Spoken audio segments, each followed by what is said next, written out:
Olá, meu nome é Pablo Vilaço, sou crítico de cinema e diretor do portal Cinema em Cena e eu estou sentado aqui numa bancada de telejornal em vez de fazer em pé como eu faço normalmente a cobertura dos festivais, porque eu estou com preguiça e tem uma mesinha aqui no quarto do hotel, então eu preferi fazer sentado de uma maneira mais formal, mais old school. Bom, assim como eu fiz no Festival do Rio e eu faço nas coberturas dos festivais, eu vou gravar vídeos diários durante a Mostra de São Paulo, são 14 dias, falando sobre os filmes à medida que eu for assistindo os longas do evento. Eu venho à Mostra de São Paulo, essa 39ª edição da Mostra, eu venho à Mostra há uns 10, 11, 12 anos e eu sou fascinado pelo evento, porque primeiro que é extremamente bem organizado e eu gosto também da curadoria, assim como eu gosto da curadoria do Festival do Rio. Enfim, cada festival tem o seu perfil particular. Bom, no primeiro dia da Mostra São Paulo eu assisti a 5 filmes. O primeiro filme foi um filme chamado Doente, que é um documentário que eu achei muito... Comecei com o pé direito a mostra, porque é um documentário que gira em torno de uma garota que, quando ela tinha 16 anos, ela disse para os pais que era lésbica, e a reação deles não poderia ter sido pior. Não foi só uma questão de preconceito, foi uma questão de repugnância. Eles internaram essa menina numa clínica para viciados, sob a desculpa de que ela era viciada em heroína, mas na verdade era para tratar a homossexualidade dela. E a diretora da clínica torturou essa menina basicamente durante 6 anos para ver se ela se curava da homossexualidade. O filme é um documentário, o tema já é um tema que para um documentário é dramaticamente forte. Mas a estrutura do documentário é muito interessante porque ele não simplesmente, ele não é um filme que traz, por exemplo, depoimentos de todos os personagens envolvidos, com imagens de arquivos. Não, o que ele faz é o seguinte: a gente ouve a narração da protagonista em off a maior parte do tempo, ela não está presente falando diante da câmera, e o filme vai complementando a narrativa dela com imagens do exterior de onde funcionava a clínica, imagens da paisagem, ou simplesmente imagens dela em outros momentos da namorada dela, conversando ou olhando uma para outra, e com isso o filme consegue fazer uma coisa fascinante, que é mergulhar o espectador no estado de espírito da protagonista. A gente simplesmente não ouve a história, a gente sente o que ela sente, o que ela sentiu e os traumas que ela experimentou de uma maneira muito vívida ao longo do filme. É impossível você sair do filme sem estar se sentindo, inclusive, angustiado por perceber o sofrimento dessa menina, e não só durante os 5, 6 anos que ela ficou internada, mas durante todos os anos a seguir, porque o trauma emocional e psicológico que isso gerou é algo que ela sente até hoje, e a gente percebe isso no filme, o sofrimento dela ainda muito vivo. É um filme muito poderoso e que tem uma estrutura, como eu falei, uma estrutura atípica para um documentário do gênero, do tipo. É uma estrutura de imersão não só na história, mas no estado de espírito, no estado emocional e psicológico da protagonista desse filme, Doente. O segundo filme que eu vi no dia foi um filme que vai ser lançado comercialmente no Brasil, então eu vou escrever sobre ele com mais detalhes. Assim como eu fiz na segunda metade do Festival do Rio, eu vou falar sobre todos os filmes em vídeo. Os filmes que forem lançados no Brasil eu vou escrever sobre eles no Cinema em Cena, que é um filme chamado A Senhora da Van, que é uma autobiografia do Alan Bennett, escritor, roteirista, dramaturgo, sobre uma senhora que viveu durante 15 anos estacionada, morando dentro de uma van na entrada da casa dele, e que é vivida pela Maggie Smith no filme. Primeiro que a Maggie Smith é uma atriz veterana, é uma atriz obviamente já muito idosa, mas primeiro que de uma vivacidade, de uma agilidade, de uma experiência fantástica, a forma como ela compõe a personagem, o timing cômico, a maneira como ela se move, como ela diz as falas, ela consegue não só extrair o humor dessa personagem, que é uma personagem essencialmente trágica, mas ela também consegue fazer com que essa personagem, essa dimensão trágica da personagem não se perca. Então, ao mesmo tempo que a gente ri com a personagem, em vez de simplesmente rir da personagem, a gente ri com ela, a gente fica tocado pela história dela. E o protagonista, que é o Alan Bennett, né? Quer dizer, o personagem, obviamente que ele não se interpreta, embora ele faça uma ponta no filme. Tem uma estrutura interessante que eles fazem no filme, lembrou até um pouco a adaptação do Charlie Kaufman, em que ele tem duas personas. Tem a persona dele que vive e a persona dele que escreve.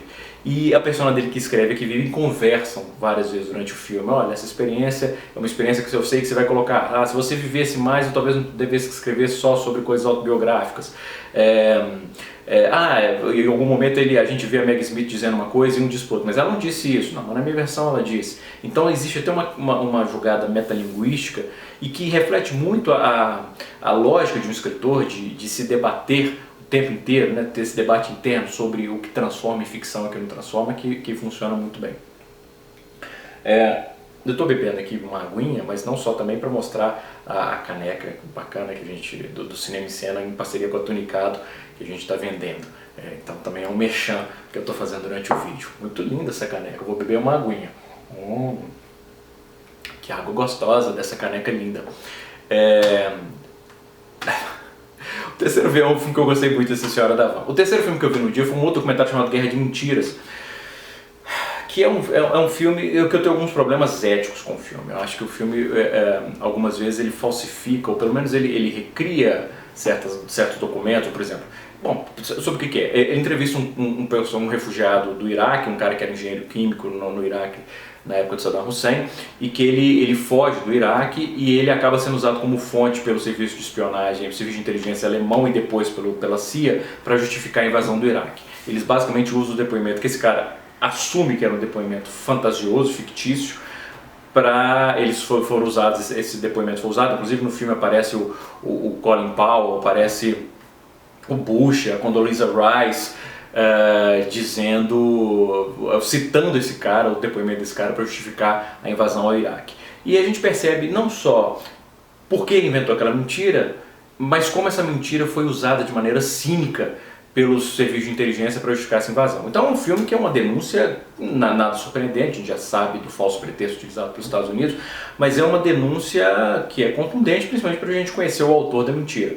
O meu problema com o filme, que eu gosto do filme, mas o meu problema pontual com o filme é que às vezes ele comete o mesmo tipo de inverdade que ele acusa. Por exemplo, tem um momento em que a gente supostamente está vendo o momento em que esse personagem ele presta um depoimento para a inteligência alemã. Então eles colocam uma fita mini DV no aparelho, acionam, a gente vê a imagem. Supostamente a gente está vendo a imagem real, mas quando você percebe, se você tiver um pouquinho até de experiência com o documentário, mas nem precisa, só pela questão estética, você percebe que aquele depoimento não é original, o depoimento que foi feito pro filme. E que embora eles tenham tentado disfarçar, quando ele está com a barba e quando ele está dando entrevista não está, você vê que aquilo foi recriado e eles não assumem isso no filme. Então esse tipo de coisa ética me incomodou no filme, embora eu goste do filme, acho que é um filme importante. O quarto filme que eu vi no dia foi uma comédia argentina chamada Como Ganhar Inimigos, e que que gira em torno de um advogado que é fã de literatura policial, e um dia ele se envolve com uma mulher, se apaixona por uma mulher que supostamente é secretária de uma outra empresa de advocacia, e ela vai para a casa dele e ela rouba esse cara. E ele começa a tentar investigar quem foi que disse para a mulher que ele estaria com dinheiro na casa nesse dia, para essa mulher.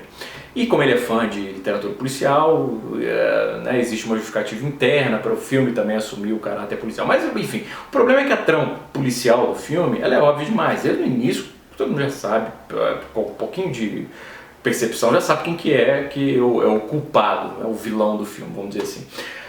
Mas o filme consegue mesmo assim funcionar graças à simpatia do próprio filme. É um filme leve, é um filme divertido, é um filme com senso de humor descompromissado, com personagens que são simpáticos. Então ele conquista mais pela simpatia, pela diversão moderada, embora não seja um filme de grandes gargalhadas, do que em função da trama principal. Mas é um filme simpático, esse Como Ganhar Inimigos.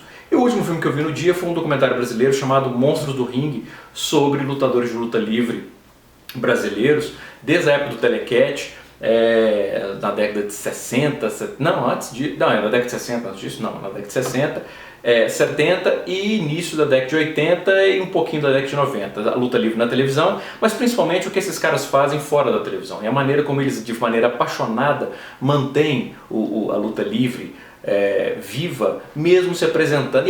Aliás, é triste o contraste que o filme faz.